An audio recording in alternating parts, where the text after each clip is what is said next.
Hello दोस्तों, नमस्कार। मैं हूं आपका दोस्त Sonu, learn wise Sonu YouTube channel में आपको स्वागत करता हूं। तो दोस्तों, आज हम देखेंगे बिहार बोर्ड के द्वारा जारी किए गए मॉडल पेपर को। तो दोस्तों, यह मॉडल पेपर फिजिक्स का मॉडल पेपर होगा और मैं आपको बता दूं कि केमिस्ट्री के मॉडल पेपर को पहले ही अपलोड कर दिया गया है फुल एक्सप्लेनेशन के साथ। यदि आप उसे देखना चाहें तो इसके डिस्क्रिप्शन बॉक्स में उसका लिंक मैं दे दूँगा, आप उसे आसानी से देख सकते हैं। तो चलिए हम शुरू करते हैं। हमारा पहला प्रश्न है जो आप देख रहे हैं। देखिए दोस्तों, पहला प्रश्न है, आवेशित समतल चालक के नज़दीक विद्युत क्षेत्र होता है। ध्यान रहे, इसको अंग्रेजी में आप देख लीजिए, electric field near a charge plane conductor. ध्यान दीजिए दोस्तों, near a charge plane conductor कह रहा है। बहुत सारे लोग इसका सही आंसर बी बताए हैं, जो कि गलत है। दोस्तों, इसका सही आंसर होगा, ध्यान दीजिए, ए होगा। क्यों ये होगा तो मैं ऐसे आपको देखिए बताता हूँ। देखिए, बी आंसर तब होगा दोस्तों जब यह एक, ध्यान दीजिए, फ्लैट सीट होगा। यदि हमारा प्रश्न रहता electric field near a charge flat seat, तो हमारा सही आंसर ऑप्शन बी होता। तो देखिए, फ्लैट सीट और प्लेन कंडक्टर में क्या अंतर है, तो ध्यान दीजिए दोस्तों।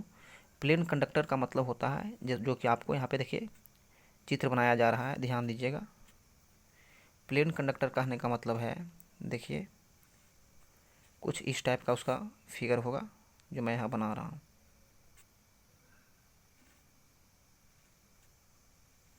ध्यान दीजिएगा दोस्तों, आप समझिएगा इसे।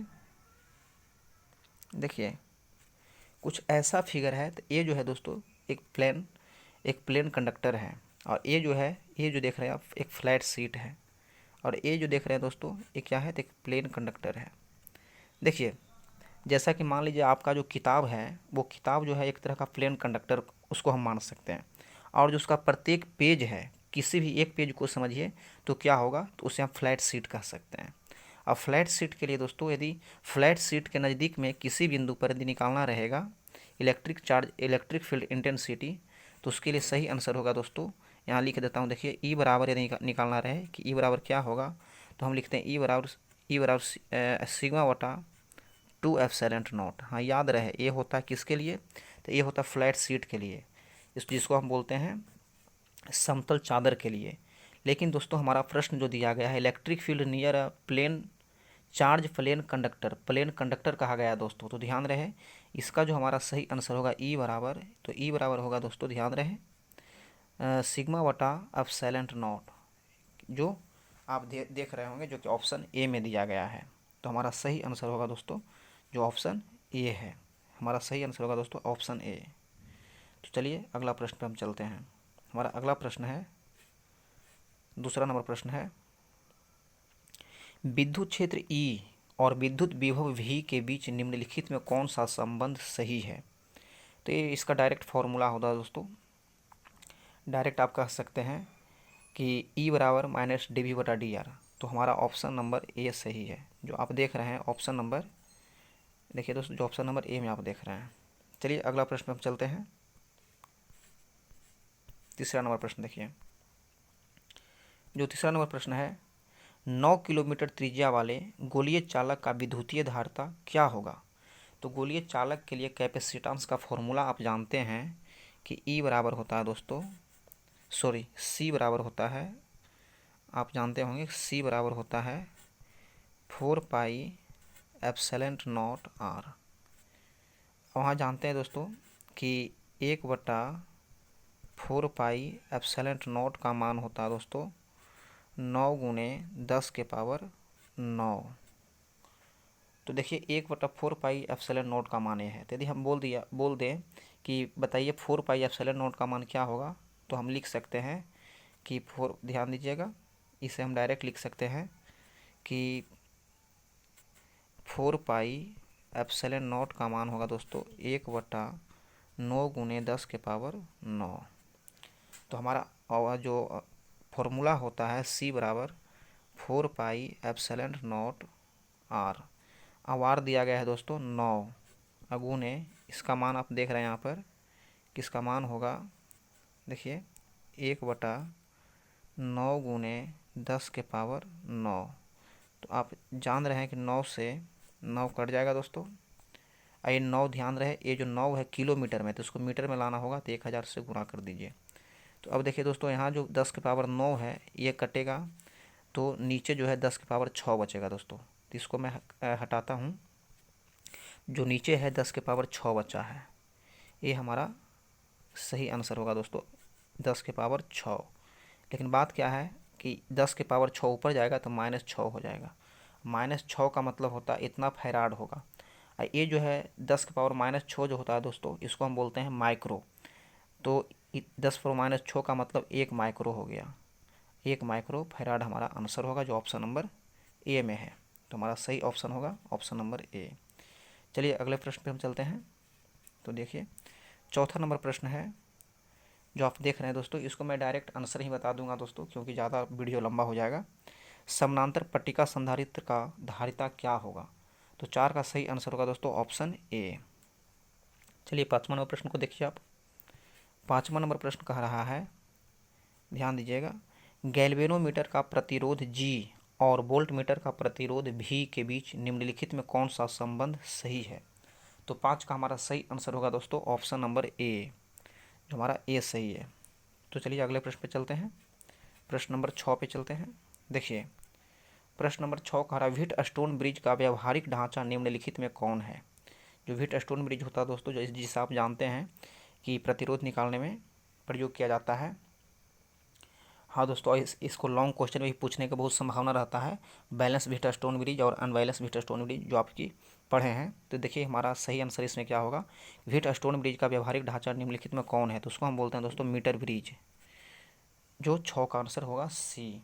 चलिए दोस्तों अगला प्रश्न चलते हैं। 8वां नंबर प्रश्न, 7वां नंबर प्रश्न।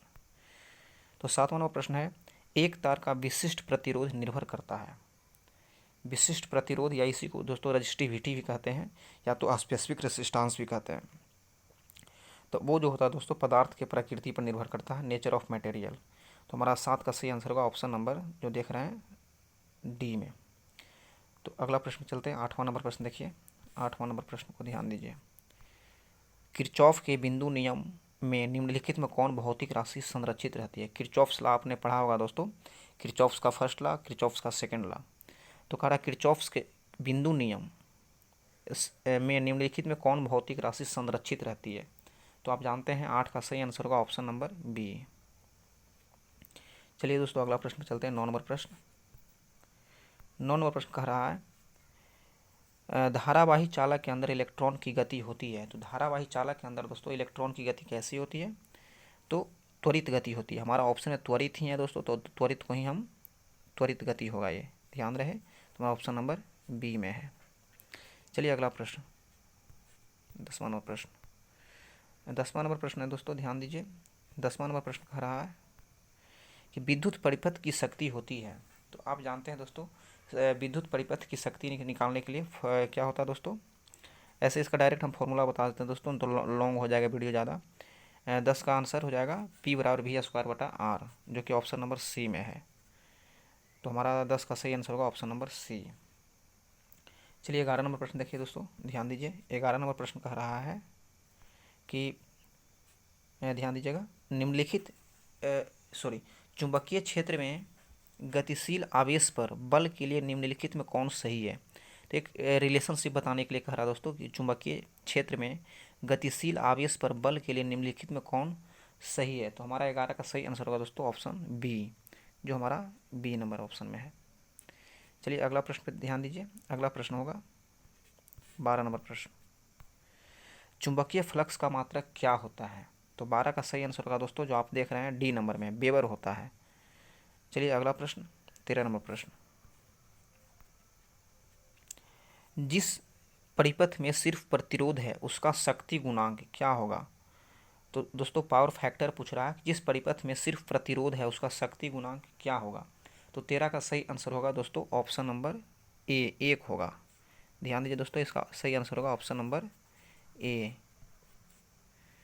चलिए अगला प्रश्न 14 नंबर प्रश्न, ध्यान दीजिएगा। 14 नंबर प्रश्न है दोस्तों, प्रत्यावर्ती धारा का मूल वर्ग मान क्या होगा? कह सकते हैं root mean square value alternating current is equal to root mean square value theorem आपने पढ़ा होगा दोस्तों। कि तो देखिए प्रत्यावर्ती धारा का मूल वर्ग माध्य मान क्या होता है। तो 14 का सही आंसर होगा ऑप्शन नंबर सी। आप देख रहे हैं ऑप्शन नंबर सी, शिखर जो होता है पीक करेंट होता है दोस्तों, पीक करेंट बाई √2 होता है। तो 14 का सही आंसर होगा ऑप्शन नंबर सी। तो चलिए अगला प्रश्न 15 नंबर प्रश्न पे चलते हैं। 15 नंबर प्रश्न कह रहा है एक चुंबक के चुंबकीय लंबाई LM और ज्योमेट्रिकल लेंथ या ज्यामितीय लंबाई LG के बीच निम्नलिखित में कौन सही संबंध है। तो 15 का हमारा सही आंसर होगा दोस्तों, जो देख रहे हैं ऑप्शन नंबर ए में आप देख रहे हैं कि LG = 6/5 LM। चलिए अगला प्रश्न चलते हैं, प्रश्न नंबर 16। देखिए यदि VH पृथ्वी की चुंबकीय क्षेत्र का क्षैतिज घटक और डेल नमन कोण हो तो पृथ्वी के चुंबकीय क्षेत्र के लिए निम्नलिखित में कौन सही होगा। जो आप देख रहे हैं दोस्तों 16 नंबर के, आप ऑप्शन को ए को देखिए तो ए नंबर ऑप्शन हमारा सही है। चलिए दोस्तों अगला प्रश्न पे चलते हैं, प्रश्न नंबर 17। ये सब आसान क्वेश्चन दोस्तों और ये सब प्रश्न पूछता भी है। 17 नंबर प्रश्न देख रहे हैं आप, ध्यान दीजिएगा। The unit of intensity of magnetization, या इसी को हिंदी में बोलते हैं दोस्तों चुंबकन तीव्रता की इकाई क्या होगा। तो 17 का सही आंसर होगा दोस्तों ऑप्शन नंबर सी, जो देख रहे हैं आप ऑप्शन नंबर सी में है। ध्यान दीजिएगा दोस्तों, आंसर सी होगा। अगला प्रश्न देखिए 18 नंबर।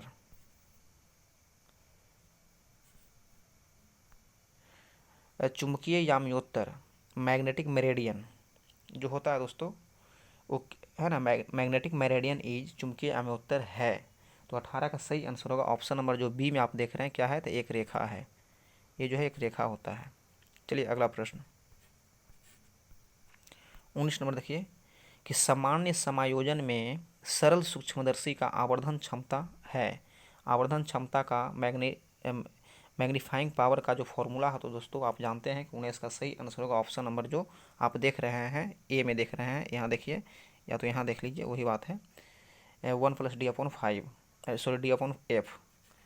तो चलिए अगला प्रश्न पे चलते हैं, 20 नंबर प्रश्न। सामान्य आँख लेंस का फोकस दूरी लगभग होता है। सामान्य आँख लेंस का फोकस दूरी कितना होता है। तो 20 का हमारा सही आंसर होगा दोस्तों ऑप्शन नंबर सी, 25 सेंटीमीटर। चलिए अगला प्रश्न 21, ध्यान दीजिए 21 नंबर प्रश्न कि हीरा का क्रांति कोण क्रिटिकल एंगल ऑफ डायमंड क्या होता है दोस्तों। तो आप जानते हैं 24.41 ये जो है सही हो जाएगा दोस्तों ऑप्शन नंबर ए। चलिए अगला प्रश्न 22 नंबर प्रश्न को आप देख रहे होंगे। दो संकर्पित उत्तल लेंसों का समतुल्य लेंस होता है। दो संकर्पित उत्तल लेंसों को जब दो उत्तल लेंसों को जोड़ा जाता है दोस्तों तो उसका समतुल्य लेंस कैसा होता है। तो आप जानते हैं जो ऑप्शन नंबर बी में देख रहे हैं ऑप्शन नंबर बी अवतर हो जाएगा दोस्तों। चलिए अगला प्रश्न 23 नंबर प्रश्न को देखिए आप। देखिए प्रकाशीय तंतु जिसको हम दोस्तों ऑप्टिकल फाइबर भी कहते हैं, ये किस थ्योरी पे काम करता है, ये कौन सा प्रिंसिपल पे काम करता है। तो आप जानते हैं पूर्ण आंतरिक परावर्तन या टोटल इंटरनल रिफ्लेक्शन, जो ऑप्शन नंबर आप डी में देख रहे हैं। देखिए दोस्तों ऑप्शन नंबर डी इसका सही आंसर हो जाएगा। चलिए अगला प्रश्न 24वां प्रश्न। समान आँख के लिए स्पष्ट दृष्टि के लिए न्यूनतम दूरी क्या है। तो आप जानते हैं 25 सेंटीमीटर। चलिए अगला प्रश्न जो डी नंबर ऑप्शन में है। अगला प्रश्न इंद्रधनुष के निर्माण के लिए निम्नलिखित में प्रकाश की कौन सी घटना होती है या कौन सी घटना सही है। तो आप जानते हैं दोस्तों स्कैटरिंग ऑफ लाइट या प्रकीर्णन, प्रकाश का प्रकीर्णन होता है, जो ऑप्शन ए में दिख रहा है। चलिए अगला प्रश्न है 26 नंबर। किस रंग के प्रकाश के लिए कांच का अपवर्तनांक अधिक होता है। किस रंग के प्रकाश के लिए कांच का अपवर्तनांक अधिक होता है दोस्तों। तो आप ध्यान दीजिए अपवर्तनांक अधिक होने का मतलब ये हो रहा है कि कौन प्रकाश के किस रंग की स्पीड सबसे कम है। तो आप जानते हैं 26 का सही आंसर होगा ऑप्शन नंबर बी, बैगनी है ना दोस्तों, बी हो जाएगा। चलिए अगला प्रश्न देखिए 27 नंबर, ध्यान दीजिएगा। 27 नंबर प्रश्न कह रहा है विनाशकारी व्यतिकरण के लिए पथांतर होता है। The path difference for descriptive interference is. तो 27 का सही आंसर होगा जो आप देख रहे हैं ऑप्शन नंबर बी में। इसका सही आंसर होगा दोस्तों ऑप्शन नंबर बी। चलिए अगला प्रश्न 28वां प्रश्न देखिए, प्रकाश की अनुप्रस्थ तरंग प्रकृति को निम्नलिखित में कौन घटना पुष्टि करता है। प्रकाश की अनुप्रस्थ तरंग प्रकृति को निम्नलिखित में कौन घटना पुष्टि करता है। तो 28 का सही आंसर होगा दोस्तों जो ऑप्शन नंबर आप डी में देख रहे हैं, पोलराइजेशन, जिसको हम बोलते हैं हिंदी में ध्रुवीकरण। तो ध्यान दीजिए दोस्तों, हमारा सही आंसर होगा ऑप्शन नंबर डी। चलिए अगला प्रश्न 29 नंबर आप देखिए, अवरोध के किनारों से प्रकाश का मुड़ना क्या कहलाता है। अवरोध के किनारों से प्रकाश का मुड़ना आप जानते हैं दोस्तों, जो आप ध्यान दीजिए तो ऑप्शन नंबर बी में दिख रहा है, विवर्तन, डिफ्रैक्शन ऑफ लाइट। तो 29 का सही आंसर होगा ऑप्शन नंबर बी। चलिए अगला प्रश्न 30 नंबर प्रश्न देखिए, चांदी का कार्यफलन क्या होता है। वर्क फंक्शन जो चांदी का होता है दोस्तों वो क्या होता है। तो आप जानते हैं कि उसका वैल्यू है जो ऑप्शन नंबर डी में दिख रहा है 4.7 इलेक्ट्रॉन वोल्ट होता है। चलिए अगला प्रश्न 31 नंबर का रहा, प्लांक नियतांक का मान कितना होता है। एक प्लांक कांस्टेंट है दोस्तों, इसको आपको याद करना पड़ेगा जो कि ऑप्शन नंबर सी में दिख रहा है 6.626 गुने 10⁻⁻34, जो देख रहे हैं ऑप्शन नंबर सी में। चलिए अगला प्रश्न पे चलते हैं, 32वां प्रश्न 32 नंबर देखिए, फोटोन का जो गतिक द्रव्यमान है, जो डायनेमिक मास होता है दोस्तों, फोटोन का वो कितना होता है। तो आप ध्यान दीजिए, इसका ध्यान दीजिएगा, ऑप्शन नंबर बी में है दोस्तों, ऑप्शन नंबर बी है इसका सही आंसर। इसका फॉर्मूला होता है, मैं अभी वीडियो लंबा हो जाएगा इस कारण से मैं नहीं बता रहा हूँ। इसका सही आंसर आप ऑप्शन नंबर बी को रख लीजिए। चलिए अगला प्रश्न चलते हैं, 33 नंबर प्रश्न, निम्नलिखित में कौन श्रेणी प्रावैग्निक परिसर में है। तो अल्ट्रा वायलेट रीजन में कौन आता है दोस्तों, तो आप जानते हैं, इसका मैं डायरेक्ट आंसर बता देता हूँ। 33 का सही आंसर होगा ऑप्शन नंबर ए, जो लाइमन सीरीज होता है दोस्तों, जो लाइमन श्रेणी होता है वही आता है। चलिए अगला प्रश्न 34 नंबर ध्यान दीजिए, रेडियो एक्टिविटी के लिए निम्नलिखित में कौन उपयुक्त नहीं है। आप जानते हैं दोस्तों, जो रेडियो एक्टिविटी जो फिनोमेना होता है, जो घटना होता है, उसके लिए कौन रिस्पॉन्सिबल नहीं होता है। तो जानते हैं कि नाभिकीय घटना, वो तो जानते हैं दोस्तों न्यूक्लियर फिनोमेना होता ही है। प्राकृतिक घटना भी ये सही है। स्वतः स्फूर्त घटना सही बात है कि वो अपने आप होते रहता है, ये भी सही बात है। लेकिन परमाणविक घटना ये जो है बिल्कुल गलत है, इसके लिए कोई रिस्पॉन्सिबिलिटी इसका नहीं होता परमाणविक घटना के लिए। तो रेडियो एक्टिविटी के लिए कौन से उपयुक्त नहीं है, तो परमाणविक घटना, जो ध्यान दीजिए हमारा सही आंसर होगा ऑप्शन नंबर सी। चलिए अगला प्रश्न चलते हैं, 35 नंबर प्रश्न का, तेजी से चलने वाला इलेक्ट्रॉन होता है। जो तेजी से चलता है इलेक्ट्रॉन दोस्तों, उसे हम कह सकते हैं कि वो है बीटा किरणें। 35 का सही आंसर होगा दोस्तों ऑप्शन नंबर बी। चलिए अगला प्रश्न पे चलते हैं, अगला प्रश्न देखिए 36वां प्रश्न देखिए, अल्फा कण होता है, अल्फा जो पार्टिकल होता है दोस्तों वो कैसा होता है। तो ध्यान दीजिए, कह सकते हैं अल्फा पार्टिकल जो होता है एक तरह का पॉजिटिव चार्ज होता है दोस्तों, और इलेक्ट्रॉन का नाभिक होता है। 36 का सही आंसर होगा ऑप्शन नंबर सी। चलिए अगला प्रश्न पे चलते हैं, 37वां प्रश्न देखिए, प्रेक्षी एंटीना के पास डी टीवी प्रेक्षण टावर की ऊंचाई h और पृथ्वी की त्रिज्या r के बीच संबंध क्या होता है। इसे आप अंग्रेजी में देख लो दोस्तों, ज़्यादा ध्यान रहे, ज़्यादा हिंदी में थोड़ा सा जो लिखा हुआ रहता है दोस्तों थोड़ा सा प्रॉब्लम मीनिंग उसमें डालता है, इंग्लिश को आप ध्यान दीजिए। देख लीजिए, the relation among range of transmitting antenna d, height of TV transmission tower h and radius of earth r। ये जो रिलेशन होता है दोस्तों, ध्यान दीजिए, मैं इसको हिंदी में प्रश्न को दिखा देता हूँ, आप लोग को प्रॉब्लम होगा नहीं तो। देखिए, तो इसका हमारा 37 का सही आंसर होगा, जो ऑप्शन नंबर आप देख रहे होंगे बी में, हमारा सही आंसर होगा बी। चलिए अगला प्रश्न पे, अगला प्रश्न देखिए 38 नंबर, मूल अवस्था में हाइड्रोजन परमाणु की ऊर्जा कितनी होती है। तो आप जानते हैं दोस्तों कि -13.6 इलेक्ट्रॉन वोल्ट होता है, जो ऑप्शन नंबर डी में है। इस वैल्यू को याद करना पड़ेगा दोस्तों, ध्यान दीजिए, मूल अवस्था में हाइड्रोजन परमाणु की ऊर्जा कितनी होती है, तो -13.6 इलेक्ट्रॉन वोल्ट। 38 का हो गया आंसर। चलिए 39 को चलते हैं दोस्तों, 39 में देखिए, जब अपद्रव को नैज अर्धचालक में मादित किया जाता है तब अर्धचालक की चालकता क्या होती है? तो आप जानते हैं दोस्तों कि इसके अर्धचालक की जो चालकता होती है वो बढ़ जाती है। चलिए, तो 39 का सही आंसर होगा ऑप्शन नंबर ए। चलिए अगला प्रश्न 40वां प्रश्न देख रहे हैं।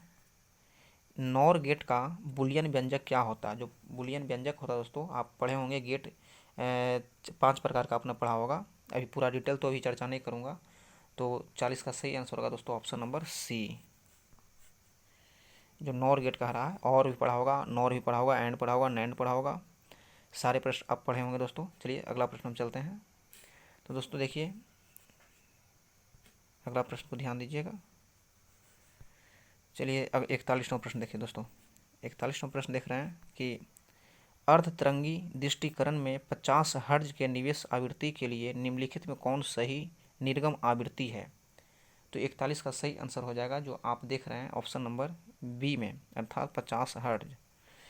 फिर से बोल देते हैं दोस्तों, यदि पूर्ण तरंगी कहता है दोस्तों तो इसका आंसर होता 100 हर्ट्ज, लेकिन कह दिया है अर्धतरंगी दृष्टिकरण में 50 हर्ट्ज के निवेश आवृत्ति के लिए निम्नलिखित में कौन सही निर्गम आवृत्ति है? तो इसका सही आंसर होगा ऑप्शन नंबर बी, 50 हर्ट्ज। यदि कहता है दोस्तों कि पूर्ण तरंगी दृष्टिकरण में, तो इसका सही आंसर होगा ऑप्शन नंबर सी होता, लेकिन कह रहा अर्ध तरंगी, तो 41 का सही आंसर होगा ऑप्शन नंबर बी। चलिए 42वां प्रश्न देखिए। द्विधारी संख्या बाइनरी नंबर आपको आना चाहिए निकालने के लिए दोस्तों, बड़ा आसान है। चलिए मैं कभी एक नेक्स्ट वीडियो बनाऊंगा, उसमें बाइनरी को डेसिमल और डेसिमल को बाइनरी में कैसे बदला जाता है इस पर चर्चा करूंगा। तो अभी केवल डायरेक्ट आंसर बताऊंगा। द्विधारी संख्या जो इतना देख रहे हैं कि दार्शनिक संख्या निम्नलिखित कौन है? जो डेसिमल नंबर क्या होगा दोस्तों वो आपसे पूछा जा रहा है। तो 42 का सही आंसर होगा दोस्तों ऑप्शन नंबर बी। इसको यदि आप, ये जो नंबर दिया गया है दोस्तों ध्यान दीजिए, ऑप्शन नंबर बी में जो है इसको आप यदि डेसिमल में बदलिएगा तो यही आएगा। चलिए अगला प्रश्न 43वां प्रश्न देखिए। इलेक्ट्रॉन पर आवेश होता है, तो इलेक्ट्रॉन पर आप जानते हैं दोस्तों, इलेक्ट्रॉन पर और प्रोटॉन पर दोनों पर आवेश बराबर होता है, बस अंतर क्या होता है साइन का, एक में निगेटिव होता है एक में पॉजिटिव होता है। तो इसका जो वैल्यू होता है 1.6 गुणे 10 के पावर माइनस 19 कूलम्ब होता है। तो आप देख लीजिए, यदि इलेक्ट्रॉन है तो माइनस, यदि प्रोटॉन है तो प्लस। तो अब ध्यान दीजिएगा दोस्तों, हमको इलेक्ट्रॉन का पूछ रहा है। तो देख रहे हैं जो आप ध्यान दे रहे होंगे -19 कूलम्ब, जो देखिए ऑप्शन नंबर डी में देखिए ई बराबर। तो 43 का सही आंसर होगा ऑप्शन नंबर डी। चलिए 44वां प्रश्न। 44वां प्रश्न कह रहा है कि सिग्मा नॉट एप्सिलॉन नॉट किसके बराबर होता है? तो एप्सिलॉन नॉट ये सब वैल्यू बहुत पूछता है दोस्तों, ध्यान दीजिएगा। 44 का सही answer option number C, option number C होगा। चलिए अगला प्रश्न देखिए, 45वें प्रश्न को देखिए, ध्यान दीजिएगा दोस्तों। 45वां प्रश्न, द्विध्रुव आघूर्ण के लिए निम्नलिखित में कौन सही है? जो डायपोल मोमेंट होता है दोस्तों उसके लिए पूछ रहा है कि कौन सा सही है, कौन सा रिलेशनशिप सही है? तो 45 का सही आंसर होगा ऑप्शन नंबर जो आप देख रहे हैं सी, यहाँ भी देख सकते हैं सी, वही हमारा सही होगा। चलिए अगला प्रश्न 46वां प्रश्न को देखिए आप। 46वें प्रश्न को आप देख रहे होंगे, चित्र में क्या है, 3 कैपेसिटेंस दिया गया है दोस्तों और तीनों को सीरीज में जोड़ दिया गया है। तो ध्यान दीजिए, यदि आप इसे हल कीजिएगा तो बड़ा आसान है निकालना। मैं डायरेक्ट इसका आंसर बता देता हूँ। 46 का सही आंसर होगा ऑप्शन नंबर बी, C/3 हो जाएगा। चलिए 47वां प्रश्न आगे चलते हैं। मैं इसका सॉल्यूशन नहीं दे पा रहा हूँ दोस्तों क्योंकि वीडियो बहुत ज़्यादा लंबा हो जाएगा। 47 का देखिए, निम्नलिखित में कौन संबंध सही है? तो 47 का आप देख रहे हैं कि ऑप्शन नंबर ए जो है ये हमारा सही है। चलिए अगला प्रश्न 48वां प्रश्न। 48वां प्रश्न आप देख रहे हैं, निम्नलिखित में कौन संबंध सही है? 48 का भी सही आंसर होगा दोस्तों, धारा घनत्व बराबर होता है, करंट डेंसिटी बराबर होता है, जो ऑप्शन नंबर ए है। चलिए अगला प्रश्न 49वां प्रश्न। 49वां प्रश्न कह रहा है, प्रतिरोध के लिए निम्नलिखित में कौन संबंध सही है? जो प्रतिरोध होता है दोस्तों उसके लिए कौन सा संबंध सही है? तो 49 का आप देख रहे हैं option number B, option number B हमारा सही हो जाएगा दोस्तों। R बराबर रो इंटू एल बटा ए होता है। ये जो देख रहे हैं दोस्तों R बराबर फॉर्मूला होगा रो इंटू एल बटा ए, जो कि देख रहे हैं ऑप्शन नंबर बी में है।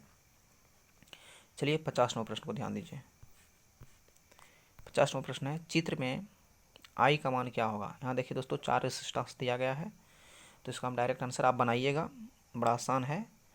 देखिए दोस्तों है तो बहुत आसान। देखिए इधर से भी 20 एम्पियर, इधर से भी 10, इधर से 10, इधर जो है दोस्तों, तो आप ध्यान दीजिए। तो इसका सही आंसर होगा इस पॉइंट पे 40 का ऑप्शन सी, 50 का ऑप्शन सी, 40 एम्पियर।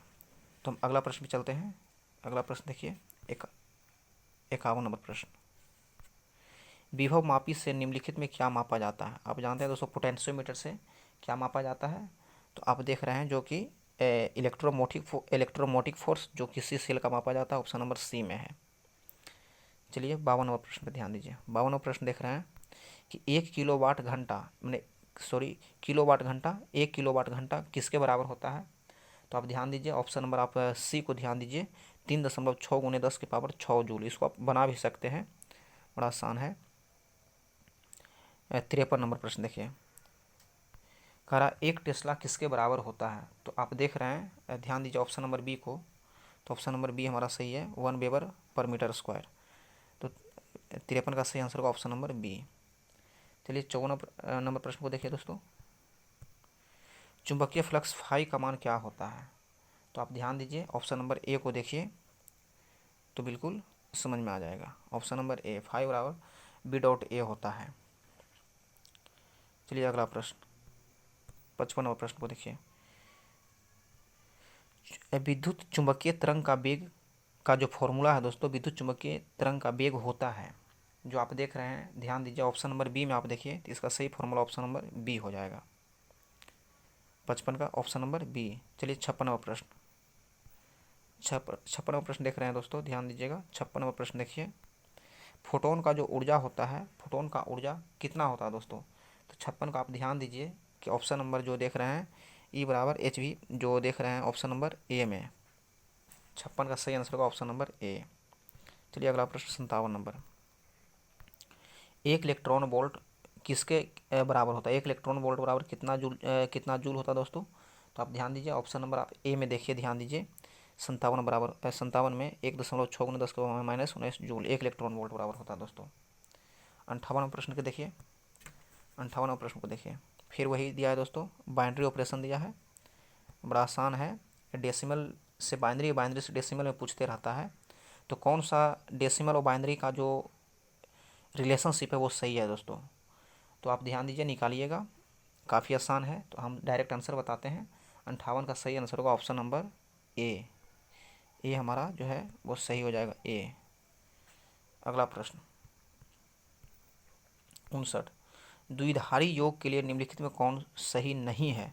आप जानते हैं दोस्तों कि हमारा कंप्यूटर भी है जो बाइनरी ऑपरेशन पे ही काम करता है, उसमें क्या होता है 0 + 0 ये सही है, ये भी सही है और ये भी सही है, लेकिन 1 + 1 जो है दोस्तों, ध्यान दीजिएगा, जो 1 + 1 होता है इसका मान होता है दोस्तों 10 होता है, लेकिन यहाँ दिया गया है 1, अर्थात हम कह सकते हैं कि हमारा जो ए है गलत है। तो हमारा 59 का ऑप्शन हो जाएगा डी। चलिए अगला प्रश्न में चलते हैं हम लोग, 60वां प्रश्न। 60वां प्रश्न देखिए, किसी ऊंचाई ट्रांसफर में यदि प्राइमरी और सेकेंडरी कुंडली में क्रमशः N1 और N2 लपेटे हैं, तब कौन सा संबंध सही होगा। ध्यान दीजिए दोस्तों, किसी ऊंचाई ट्रांसफर में यदि प्राइमरी और सेकेंडरी कुंडली में क्रमशः N1 और N2 है, तो कौन सा लपेटे है, तब कौन सा रिलेशन सही होगा। तो आप ध्यान दीजिए, ऑप्शन नंबर आप देखिए B number, N2 greater than N1 होगा, तो हमारा सही आंसर होगा ऑप्शन नंबर बी। चलिए अगला प्रश्न, फिर वही सीरीज से दिया दोस्तों, हाइड्रोजन वर्णक्रम की कौन सी श्रेणी दृश्य भाग में पड़ती है, विजिबल रीजन में कौन सा पड़ती है दोस्तों। तो आप ध्यान दीजिए, आप लाइमन सीरीज का पहले आंसर था दोस्तों, इसमें बॉल्मर सीरीज होगा, बॉल्मर श्रेणी। हाइड्रोजन वर्णक्रम का कौन सा श्रेणी जो है विजुअल रेंज में पड़ती है, तो हमारा सही आंसर होगा बॉल्मर सीरीज या Baumer series, option number A. चलिए अगला प्रश्न चलते हैं हम लोग, उत्तल लेंस की फोकस दूरी 1 मीटर है, इसकी शक्ति कितनी होगी? तो आप जानते हैं दोस्तों कि इस फोकस दूरी को मीटर में बदला जाता है, लेकिन मीटर में ऑलरेडी पहले से है। तो हमारा 62 का सही आंसर होगा 1 डायोप्टर, जो 62 नंबर में है, ऑप्शन नंबर सी हमारा सही हो जाएगा, ऑप्शन नंबर सी। चलिए अगला प्रश्न देखिए, 63 नंबर प्रश्न को देखिए। संयुक्त सूक्ष्मदर्शी के लिए निम्नलिखित में कौन सही है? ध्यान दीजिए दोस्तों, जो कंपाउंड माइक्रोस्कोप के लिए कौन सा संबंध सही है? तो ऑप्शन नंबर बी आप ध्यान दीजिए, बी हमारा सही है। चलिए अगला प्रश्न, 64 नंबर प्रश्न देखिए। पतले प्रिज्म द्वारा न्यूनतम विचलन का कोण होता है? जो पतला प्रिज्म होता है दोस्तों, उसका जो न्यूनतम विचलन होता है वह कोण कितना होता है? तो ऑप्शन नंबर आप सी में देख रहे हैं, ध्यान दीजिएगा, ऑप्शन नंबर सी में देख रहे हैं, जो हमारा सही है, हमारा सही हो जाएगा दोस्तों। 65 नंबर प्रश्न देखिए, 65 नंबर प्रश्न है, प्रकाश के अपवर्तन में निम्नलिखित में कौन भौतिक राशि नहीं बदलता? प्रकाश के अपवर्तन में जो रिफ्रैक्शन ऑफ लाइट होता है दोस्तों, उसमें क्या नहीं बदलता है? तो आप ध्यान दीजिए कि आवृत्ति, जिसको हम फ्रीक्वेंसी भी कहते हैं, वो कभी नहीं चेंज होता दोस्तों। तो हमारा सही आंसर होगा ऑप्शन नंबर डी। चलिए 86 नंबर प्रश्न को देखिए आप। 86 नंबर प्रश्न कह रहा है, यदि हवा में प्रकाश का वेग v और पानी प्रकाश का वेग v है, तब देखिए कौन सा संबंध सही है? तो आप ध्यान दीजिए, ऑप्शन नंबर बी है, वी ए ग्रेटर देन होगा वी डब्ल्यू। चलिए अगला प्रश्न, 67 नंबर प्रश्न को देखिए। जल के लिए क्रांति कोण कितना होता है? इसके पहले आपने देखा होगा दोस्तों कि हीरा का क्रांति कोण कितना था?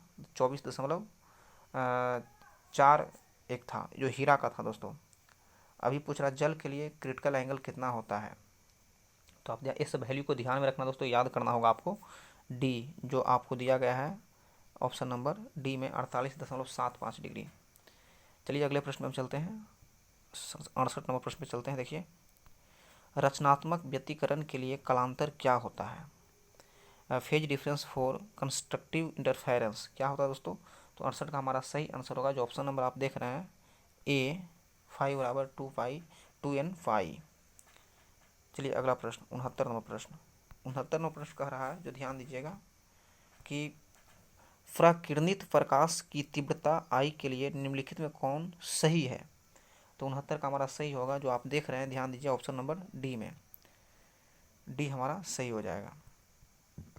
70 नंबर प्रश्न दोस्तों, और ये लास्ट प्रश्न हमारा है, ध्यान दीजिए। कांच के लिए कांच के समानांतर सतह की पट्टी का फोकस दूरी होता है। कांच के समानांतर पट्टी की सतह की पट्टी का फोकस दूरी होता है, तो कितना होता है दोस्तों? तो आप जानते हैं कि इसका 0 होता है, जो हमारा ए में है। तो दोस्तों वीडियो को यदि समझ में ना आया हो इस सारे प्रश्न को, तो इसका मैं बहुत ही जल्द सारे का एक्सप्लेनेशन 1-2 वीडियो में बनाकर डाल देता हूँ। और वीडियो देखने के लिए बहुत बहुत धन्यवाद।